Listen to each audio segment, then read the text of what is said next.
Well, my loyal viewers wanted it, and what they asked for they shall receive. Metroidvania, a genre created in the fusion of two very different video game franchises, but yet the fusion of both have given us some of the greatest video games of all time and created one of the greatest video game subgenres of all time. Castlevania and Metroid are two franchises that both irrevocably changed the gaming landscape as we know it today, and both are, for the purposes of this video, very underrated series in the realm of power scaling.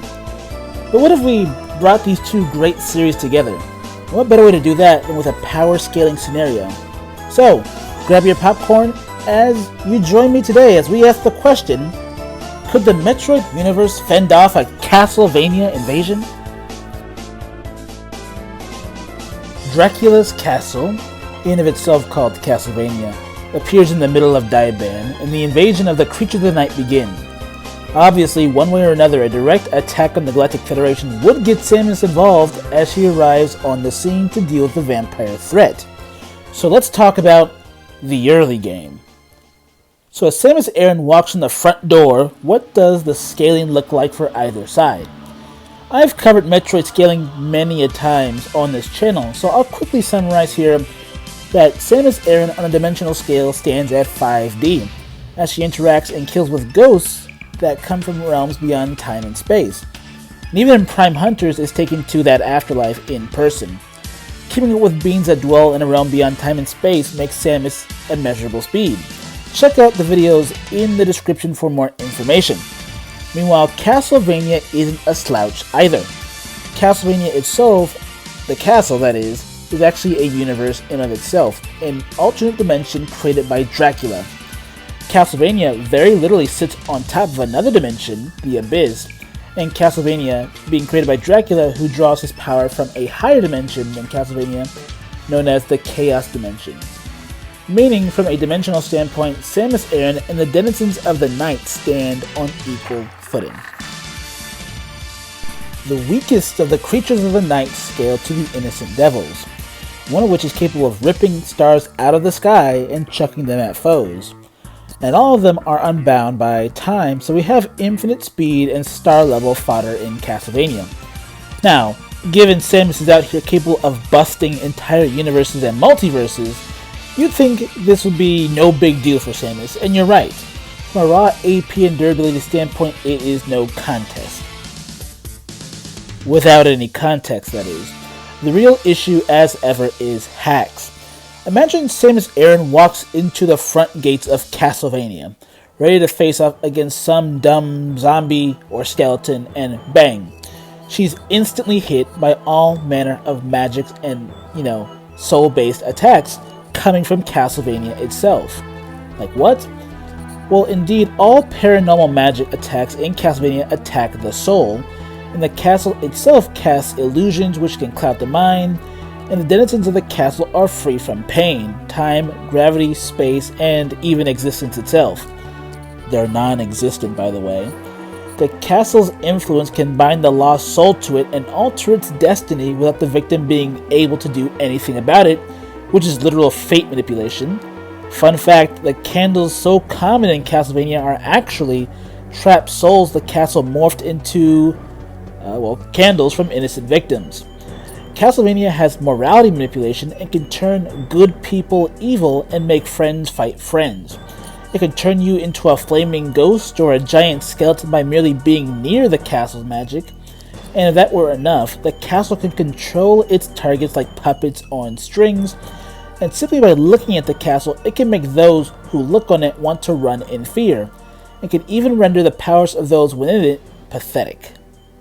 That's a lot for Samus to deal with.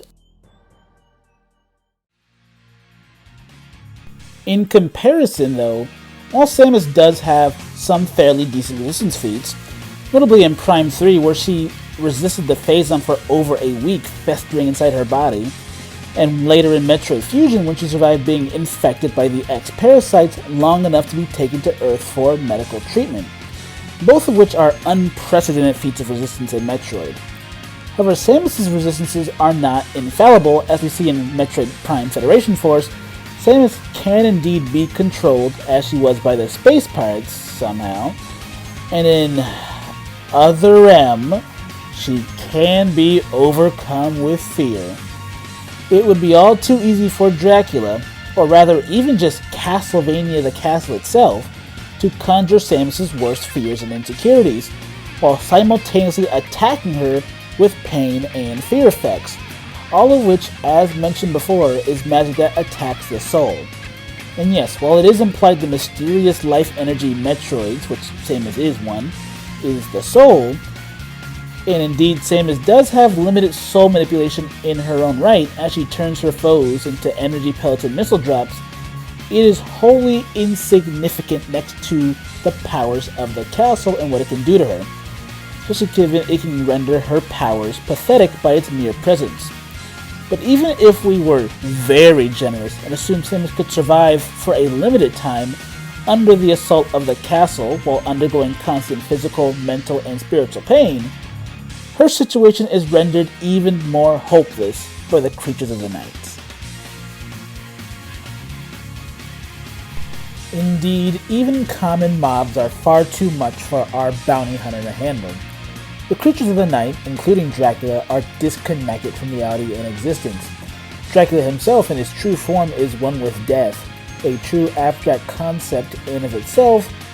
All this to say, every creature of the night in Castlevania is non-existent and, well, by extension, intangible.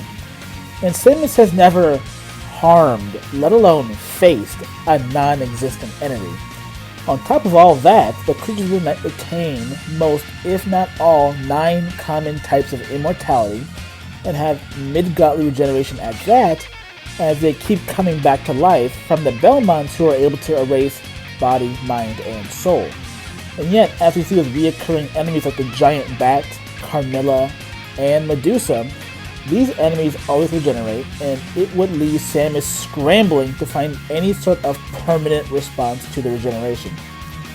Even if you argued somehow Samus would try to steal the abilities of her foes, as Metroid in the series can steal abilities of what they drain, it would be no use, as the creatures of the night, besides being intangible, can only be harmed by holy weaponry, and are invulnerable to anything and everything else. And every creature of the night has the ability to, again, rewrite the story of anything they want to have a horrible and unfortunate end for their opponents.